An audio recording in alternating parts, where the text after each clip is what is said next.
Hello dears, നമുക്ക് എല്ലാവർക്കും ഈ 10th കഴിഞ്ഞിട്ട് +1 പോകുമ്പോൾ ഉണ്ടാകുന്ന ഏറ്റവും വലിയൊരു കൺഫ്യൂഷനും പേടിയാണ്. ഇത്രയും നാളും മലയാളം മീഡിയത്തിലേക്ക് പഠിച്ചു കഴിഞ്ഞിട്ട് നമ്മൾ വേഗം +1 പോയി കഴിയുമ്പോൾ അവിടെ ഇംഗ്ലീഷ് ആകുമ്പോൾ എന്താണ് സംഭവിക്കുന്നുള്ള പേടി എല്ലാവരെയും അലട്ടുന്നൊരു കാര്യമാണല്ലേ.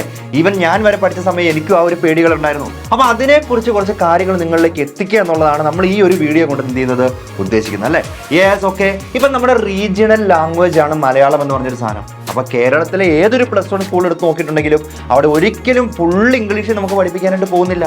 അവിടെ ചെയ്യുന്ന കാര്യം എന്ന് പറഞ്ഞിട്ടുണ്ടെങ്കിൽ നമ്മൾ മംഗ്ലീഷിൽ തന്നെ ഓരോ കൺസെപ്റ്റ് പറഞ്ഞിട്ട് ആ കൺസെപ്റ്റിനെ മലയാളത്തിലേക്ക് തന്നെ മാറ്റി നിങ്ങൾക്ക് അത് പറഞ്ഞു തരും അല്ലേ. അല്ലാതെ ഒരു കാരണവശാൽ അത് ഫുൾ ഇംഗ്ലീഷിൽ വായിക്കുമെന്നോർത്തൊന്നും ഒരു പേടിയും നമുക്ക് ആവശ്യമായിട്ടില്ല. അപ്പോൾ ആ ഒരു പേടി നമുക്ക് മാറിക്കിട്ടും. ഇനി രണ്ടാമത്തെ കാര്യമാണ് നമ്മൾ ഫേസ് ചെയ്യുന്ന ഏറ്റവും വലിയൊരു പ്രശ്നമാണ്, നമ്മൾ 10th വരെ മലയാളം മീഡിയത്തിൽ പഠിച്ച വാക്കുകളൊക്കെ ഈ മോളിക്യൂൾസ് എന്ന് പറയുമ്പോൾ, നമ്മൾ കെമിസ്ട്രിയിൽ മോളിക്യൂൾസ് എന്ന് പറയും, മോളിക്യൂൾസ്, അത് മലയാളം മീഡിയത്തിൽ നമ്മൾ പഠിക്കുന്നത് തന്മാത്ര എന്നാണ് പഠിക്കുന്നത് അല്ലേ. അപ്പോൾ ആ ഒരു ചേഞ്ച് ആണ് നമുക്ക് അവിടെ അടുത്ത ഫേസ് ചെയ്യാൻ പോകുന്ന ഏറ്റവും വലിയൊരു വെല്ലുവിളി എന്ന് പറയുക. ഇപ്പോൾ ബയോളജിൻ്റെ കാര്യമൊക്കെ എടുത്ത് നോക്കുകയാണെന്നുണ്ടെങ്കിൽ നമ്മൾ അണ്ടവും ബീജവും എന്ന് പറയും, അതായത് സ്പേം ആൻഡ് എഗ്, മനസ്സിലായോ. അപ്പോൾ ഇങ്ങനെയുള്ള ഈ വാക്കുകളാണ് ഇനി നമ്മളെ അടുത്ത് കുഴപ്പിക്കാനായിട്ട് പോകുന്നത്. പക്ഷേ +1 നമ്മൾ ചെയ്യേണ്ട ഏറ്റവും വലിയ കാര്യം എന്താണെന്ന് ചോദിച്ചിട്ടുണ്ടെങ്കിൽ, നമ്മൾ ടീച്ചർ ക്ലാസ് എടുക്കുന്ന സമയത്ത് തന്നെ നമുക്കുള്ള ഡൗട്ടുകൾ ചോദിക്കാൻ ആദ്യത്തെ ഒരു മാസമൊന്നും ഒരിക്കലും ടീച്ചർ നിങ്ങളെ കൺഫ്യൂഷൻ ആക്കാൻ വേണ്ടിയിട്ട് എന്താണ് ഫുൾ ഇംഗ്ലീഷിൽ ഇങ്ങനെ പറഞ്ഞിട്ട് നിങ്ങൾക്ക് എന്താ ഇത് അറിഞ്ഞുകൂടെ, ഇത് പഠിച്ചിട്ട് വന്നുകൂടെ എന്നൊന്നും ആരും ചോദിക്കില്ല. അവിടെ ആദ്യത്തെ ഒരു മാസം ഈ നിങ്ങളുടെ കുട്ടികളുടെ ആ ഒരു വികാരം മനസ്സിലാക്കിയിട്ട്, നിങ്ങൾക്ക് അങ്ങനെയുള്ള ഒരു ബുദ്ധിമുട്ടുണ്ടെന്ന് മനസ്സിലാക്കിയിട്ട് അവരതിനെക്കുറിച്ചൊക്കെ ഒരു കറക്റ്റ് ആയിട്ടുള്ള ഒരു ഗൈഡ് ലൈൻസ് നിങ്ങൾക്ക് തന്നിട്ടുണ്ടാവും. നിങ്ങൾക്ക് അതിനുള്ള നിർദ്ദേശങ്ങൾ ഉറപ്പായിട്ടും കിട്ടും. അപ്പം നിങ്ങൾ ആ ടെക്സ്റ്റ് ബുക്കിൻ്റെ സൈഡിൽ തന്നെ നിങ്ങൾക്ക് എഴുതി വെക്കാനായിട്ട് പറ്റും പല കാര്യങ്ങളും. അതായത് ഇപ്പം അണ്ടവും ബീജവും, അപ്പോൾ നമ്മുടെ എഗ് സ്പേം എന്ന് ടീച്ചർ പറയുമ്പോൾ തന്നെ എഗ് എന്ന് പറഞ്ഞാൽ ആദ്യത്തെ ക്ലാസ്സുകളിൽ ടീച്ചർ പറയും എഗ് എന്ന് പറഞ്ഞാൽ നിങ്ങൾ മലയാളം മീഡിയത്തിൽ പഠിച്ചിട്ടുണ്ട്, അത് അണ്ടമാണ് എന്ന് പറയുമ്പോഴത്തേക്ക് നമ്മൾ അവിടെ എഴുതി വെക്കണം. അത് മനസ്സിലായോ. അപ്പം നമ്മളും കുറച്ച് എഫോർട്ട് അതിലെടുക്കണം, മനസ്സിലായോ. പിന്നെ ഉള്ളൊരു ഓപ്ഷൻ എന്ന് പറഞ്ഞിട്ടുണ്ടെങ്കിൽ നമ്മുടെ NCERT ഒക്കെ ആണെന്നുണ്ടെങ്കിലും മലയാളത്തിലുള്ള ടെക്സ്റ്റ് ബുക്കുകൾ PDF അവൈലബിൾ ആണ്. അപ്പോൾ അതും എടുത്ത് വെച്ചിട്ട് കുറച്ചൊക്കെ നമ്മൾ നോക്കുക എന്നുള്ളതാണ് അതിന് ചെയ്യാൻ പറ്റുന്ന കാര്യം. ഓക്കെ. അപ്പോൾ ഫിസിക്സ് ആയാലും കെമിസ്ട്രി ആയാലും മാത്സ് ആയാലും ഏതൊരു സബ്ജക്റ്റ് ആണെന്നുണ്ടെങ്കിലും നമ്മൾ ആദ്യം ചെയ്യേണ്ട കാര്യം, നമുക്കറിയില്ലാത്ത കുറേ വാക്കുകൾ, ഈ സയൻറ്റിഫിക്കലായിട്ടുള്ള വാക്കുകളെല്ലാം അവിടെ നമ്മൾ അതിൻ്റെ കൂടെ എഴുതി വെക്കുക എന്നുള്ളത് ഏറ്റവും വലിയൊരു കാര്യമാണ്. ഓക്കെ. പിന്നെ അടുത്തൊരു കാര്യം എന്ന് വെച്ചാൽ ഗ്രാമറിൻ്റെ കാര്യമാണ്. ഈ ഗ്രാമർ ഒരു കാരണം വെച്ചാലും സയൻസ് എഴുതുന്ന കുട്ടിയെ സംബന്ധിച്ചോളം നിങ്ങളുടെ ഗ്രാമർ നല്ല ഫ്ലൂവൻ്റ് ആണെന്നുള്ള കാര്യമൊന്നും ആരും അവിടെ വാല്യുവേഷൻ നോക്കാനായിട്ട് പോകുന്നില്ല. എന്ന് വെച്ചുകൊണ്ട് ഗ്രാമർ ഇല്ലാതെ എന്തെങ്കിലും എഴുതി വെക്കണമെന്നല്ല കേട്ടോ. അപ്പം മാക്സിമം ഒരു പരിധി വരെയൊക്കെയുള്ള ഗ്രാമറുകൾക്ക് അവിടെ വലിയ ഇമ്പോർട്ടൻസ് നമ്മൾ കൊടുക്കാനായിട്ട് പോകുന്നില്ല, മനസ്സിലായോ. അപ്പോൾ അത് ആ ഒരു കാര്യത്തെക്കുറിച്ച് നിങ്ങൾക്ക് ഒരു കൺഫ്യൂഷൻ ആവശ്യമില്ല.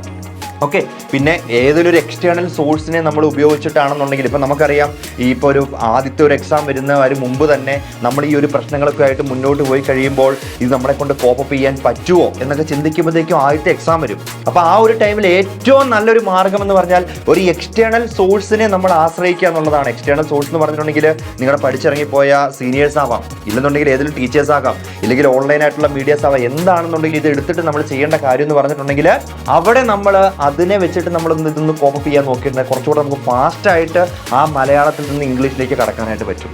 പിന്നെ ഈ പറഞ്ഞ പേടികളുടെ ആവശ്യമൊന്നുമില്ല. നിങ്ങൾ ഒട്ടും ട്രൈ ചെയ്തിട്ട് പോലും നിങ്ങളെ കൊണ്ട് ഇംഗ്ലീഷിലേക്ക് വരാൻ പറ്റുന്നില്ല. അങ്ങനെയാണെന്നുണ്ടെങ്കിൽ മലയാളത്തിൽ ക്വസ്റ്റ്യൻ പേപ്പേഴ്സ് അവിടെ അവൈലബിൾ ആണ്, മലയാളത്തിൽ എക്സാം എഴുതാനുള്ള ഓപ്ഷൻസ് ഒക്കെ ഉണ്ട്. പക്ഷേ ഏറ്റവും ബെസ്റ്റ് നമ്മളെപ്പോഴും സജസ്റ്റ് ചെയ്യുക എന്ന് പറയുന്നുണ്ടെങ്കിൽ ഇംഗ്ലീഷിൽ തന്നെ പോകാന്നുള്ളതാണ്. ഒറ്റ ഒരു മാസത്തെ സ്ട്രഗിൾ എടുക്കാൻ നിങ്ങൾ റെഡി ആണെന്നുണ്ടെങ്കിൽ മക്കളെ, നിങ്ങൾക്ക് ഉറപ്പായിട്ട് നിങ്ങൾ ഈ ഇംഗ്ലീഷ് മലയാളം എന്ന് പറഞ്ഞൊരു പേടി നിങ്ങളെ ഒരിക്കലും അലട്ടൂല. ഒറ്റ മാസം കൊണ്ട് തന്നെ നിങ്ങൾക്ക് അവിടെ എന്ത് ചെയ്യാനായിട്ട് പറ്റും, അത് കോപ്പപ്പ് ചെയ്ത് കയറി പോകാനായിട്ട് പറ്റുമെന്നുള്ള കാര്യം നിങ്ങൾ എന്ത് ചെയ്യണം, മനസ്സിലാക്കണം. ക്ലിയർ ആയോ? ദെൻ ഇനിയിപ്പോൾ നമുക്കുള്ള ഒരു ഓപ്ഷൻ എന്ന് പറഞ്ഞിട്ടുണ്ടെങ്കിൽ ഈ സയൻസിലായാലും നമുക്ക് തെറ്റിപ്പോകുന്ന കുറച്ച് കാര്യങ്ങളുണ്ട്. അതായത് സയൻറ്റിസ്റ്റുകളുടെ നെയിം, സ്പെല്ലിങ്ങുകൾ, ഇതൊക്കെ വരുമ്പോൾ എന്തെങ്കിലും പ്രശ്നം ഉണ്ടാകുമോ എന്നുള്ള കാര്യം എല്ലാവരും ചോദിക്കുന്നൊരു ഡൗട്ടാണ്. 1-2 സ്പെല്ലിങ്ങുകളൊക്കെ മിസ്റ്റേക്ക് വന്നിട്ടുണ്ടെങ്കിൽ നിങ്ങളോട് ആരും ഒന്നും പറയാൻ പോകുന്നില്ല. പക്ഷേ സയൻറ്റിസ്റ്റുകളുടെ പേരുകൾ പഠിക്കുന്ന സമയത്തൊക്കെ അതൊക്കെ ഒന്ന് ശ്രദ്ധിക്കുക എന്നുള്ളതാണ്. അല്ലാതെ ഇപ്പോൾ ഒരു സയൻറ്റിഫിക്കൽ നെയിംസ്, അതായത് ഇപ്പോൾ മാഞ്ചിഫെറ ഇൻഡിക്ക എന്ന് പറഞ്ഞാൽ മാവിൻ്റെ സയൻറ്റിഫിക് നെയിമാണ്. അപ്പോൾ അതിലൊക്കെ മിസ്റ്റേക്കുകൾ വന്നാൽ പ്രശ്നമാകും. അല്ലാതെ എല്ലാ വാക്കുകളുടെയും അർത്ഥങ്ങളൊക്കെ നോക്കിയിട്ട് അതിൽ സ്പെല്ലിംഗ് മിസ്റ്റേക്കുകൾ ഉണ്ടോ എന്നുള്ളതൊക്കെ എന്താണ് ആരും ചെക്ക് ചെയ്തിട്ട് നിങ്ങളുടെ മാർക്കുകൾ കളയാനായിട്ട് പോകുന്നില്ല, മനസ്സിലായോ. അപ്പോൾ എപ്പോഴും നമ്മൾ സജസ്റ്റ് ചെയ്യുന്നൊരു കാര്യം എന്ന് പറഞ്ഞിട്ടുണ്ടെങ്കിൽ +1 കയറി കഴിയുമ്പോൾ നിങ്ങൾ മലയാളം എന്നൊരു ഓപ്ഷൻ എടുത്ത് നിങ്ങൾ കൂടുതൽ പോകാതെ ഇംഗ്ലീഷിലേക്ക് വരാൻ വേണ്ടി എന്തൊക്കെ ട്രൈ ചെയ്യാനായിട്ട് പറ്റും. ബിക്കോസ് നമുക്ക് ഓൾ ഇന്ത്യ ലെവലുള്ള പല എൻട്രൻസ് എക്സാമുകളിലും മലയാളം ക്വസ്റ്റ്യൻസ് പ്രൊവൈഡ് ചെയ്യുന്നുണ്ടെങ്കിൽ കൂടെ നമുക്ക് ഏറ്റവും എപ്പോഴും അഭികാമ്യം എന്ന് പറയുന്നത് തന്നെ ഇംഗ്ലീഷിലുള്ള ഒരു കാര്യങ്ങൾ നമ്മൾ പഠിച്ചെടുക്കുക എന്നുള്ളതാണ്.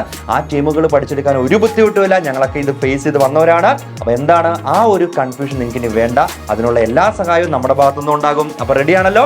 ആ ഇംഗ്ലീഷ് മലയാളം പേടിയോട് കൂടി ഇരിക്കുന്ന കുട്ടികൾ ഒന്നും പേടിക്കേണ്ട കാര്യമില്ല. ഡോൺ വറി, അവിടെ ടീച്ചേഴ്സ് നിങ്ങൾക്കായിട്ടുണ്ട്, നമ്മളെല്ലാവരും കൂടെയുണ്ട്. അങ്ങനെ ഒരു പ്രശ്നം നിങ്ങളെ ഒരിക്കലും ഇനി എന്ത് ചെയ്യുന്നില്ല, അലട്ടാനായിട്ട് പോകുന്നില്ല.